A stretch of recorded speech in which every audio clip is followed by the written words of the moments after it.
Hello दोस्तों, जय श्री राम। मेरा नाम है खुशबू। आज मैं आप सबको श्री कृष्ण के सिर दर्द की कहानी सुनाऊंगी।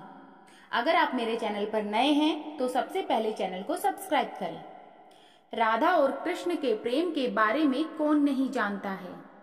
कहते हैं कि श्री कृष्ण और राधा का विवाह नहीं हो पाया था, लेकिन दोनों में इतना प्रेम था कि आज भी दोनों का नाम एक साथ लिया जाता है। श्री कृष्ण का राधा के लिए प्रेम और राधा का श्री कृष्ण के लिए समर्पण देखते ही बनता है। शायद इसीलिए अपने आप को सबसे बड़ा भक्त कहने वाले नारद मुनि को राधा जी से जलन होने लगी थी। यह बात श्री कृष्ण अच्छी तरह से जानते थे। एक दिन राधा के बारे में बात करने के लिए नारद मुनि श्री कृष्ण के पास आए। यह बात श्री कृष्ण को पता चल गई थी।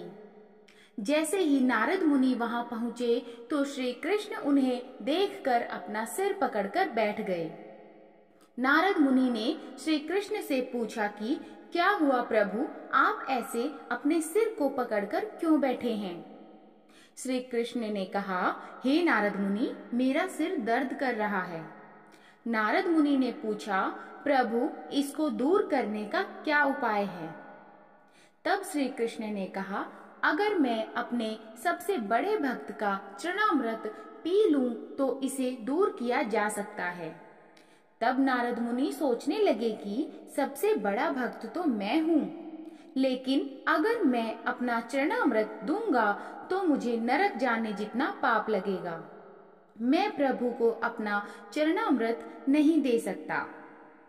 कुछ देर सोचने के बाद उनके मन में राधा का विचार आया और वे सोचने लगे कि लोग राधा को भी तो श्री कृष्ण का सबसे बड़ा भक्त मानते हैं, इसलिए क्यों न उनके पास जाकर पूछा जाए। ऐसा सोचकर वह राधा के पास गए और उन्हें सारी बात बता दी। राधा ने जैसे ही सुना, एक बर्तन में अपने पैर धोकर चरणामृत नारद जी को देते हुए कहा, हे मुनिराज, मुझे नहीं पता कि मैं उनकी कितनी बड़ी भक्त हूँ, लेकिन मुझे यह पता है कि श्री कृष्ण को अपना चरणामृत देने से मुझे नरक में जाने जितना पाप लगेगा और मुझे नरक जितनी यातना सहन करनी पड़ेगी। मुनिवर, वह सब मैं सहन कर सकती हूँ, लेकिन अपने स्वामी को पीड़ा में नहीं देख सकती। यह चरणामृत लेकर जाओ और आप उन्हें दे देना। राधा की बात सुनकर नारद मुनि का सारा घमंड चूर चूर हो गया और उनको पता चल गया कि राधा ही सबसे बड़ी भक्त है और श्री कृष्ण ने यह लीला मुझे समझाने के लिए ही रची थी।